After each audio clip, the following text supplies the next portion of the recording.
नमस्कार दोस्तों, मैं राजपाल छोकर हमारा भारतीय यूट्यूब चैनल पर आपका स्वागत करता हूं। 31 अगस्त गुजरों का स्वतंत्रता दिवस। चौंकिए मत, 31 अगस्त विमुक्त जातियों का स्वतंत्रता दिवस है, क्योंकि हम गुजरों के साथ साथ 128 अन्य जातियों को विमुक्त जातियों आज ही के दिन देश की आज़ादी के 5 साल 16 दिन बाद 31 अगस्त 1952 को सही मायने में आज़ादी मिली थी। गुर्जरों द्वारा अंग्रेजों की नाक में दम करने के कारण 1871 में क्रिमिनल ट्राइब एक्ट बनाकर अंग्रेजों ने गुर्जर लोग समेत कुछ जातियों को आपराधिक जाति घोषित कर दिया गया था। अंग्रेजी हुकूमत ने 1924 में इस कानून को और अधिक कठोर बनाया और इसकी जद में 12 साल तक के बच्चों तक को भी शामिल कर लिया गया था। 1871 में बने इस अधिनियम में समय समय पर संशोधन किए गए और धीरे धीरे लगभग 150 से भी अधिक जनजातियों को इसके तहत अपराधिक घोषित कर दिया गया। पुलिस में भर्ती होने वाले जवानों को यह सिखाया जाने लगा कि ये जनजातियाँ पारंपरिक रूप से आपराधिक प्रकृति की रही हैं। इसका नतीजा यह हुआ कि जनजातियों के लोग देश में जहाँ कहीं भी रह रहे थे उन्हें अपराधियों के तौर पर देखा जाने लगा और पुलिस को उनका शोषण करने की अपार शक्तियाँ दे दी गई। साथ ही देश भर में लगभग 50 ऐसी बस्तियाँ भी बनाई गई जिनमें इन जनजातियों के परिवारों को बिल्कुल जेल की तरह से कैद कर दिया गया।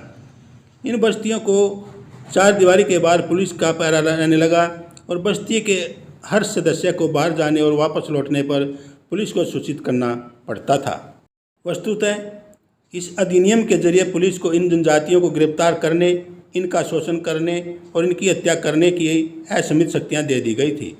इससे ज़्यादा दुर्भाग्यपूर्ण और कुछ नहीं हो सकता कि किसी बच्चे को जन्म से ही अपराधी मान लिया जाए, क्योंकि सरकार का कोई बेहुदा कानून उसके परिवार को पहले से ही अपराधी घोषित मानता है। हालांकि स्वतंत्रता प्राप्ति के उपरांत इस विषय पर कई आयोगों एवं समितियों की स्थापना की गई, लेकिन इस संदर्भ में सर्वाधिक महत्वपूर्ण है अयंगर समिति, जिसकी सिफारिशों के तहत पश्चात 1952 में आपराधिक जनजाति अधिनियम को निरस्त कर दिया गया, जिसके कारण गुर्जर व इस कानून के दायरे में आने वाली अन्य जातियों को जंगलों और पहाड़ों में रहकर अपना गुर्जर बसर करना पड़ा था, जिससे यह शिक्षा और सरकारी संसाधनों सुविधाओं से वंचित होते चले गए और पिछड़ गए। इन जातियों के लोगों को एक गांव से दूसरे गांव तक जाने के लिए भी गांव के मुखिया से पास बनवाना पड़ता था और पुलिस थाने में सूचनाएं देनी पड़ती थी। इस क्रिमिनल ट्राइब एक्ट को हटाने में आज़ाद भारत सरकार को 5 साल से ज़्यादा समय लगा। इस आपराधिक एक्ट के हटने के बाद इन जातियों को विमुक्त जाति का नाम दिया गया।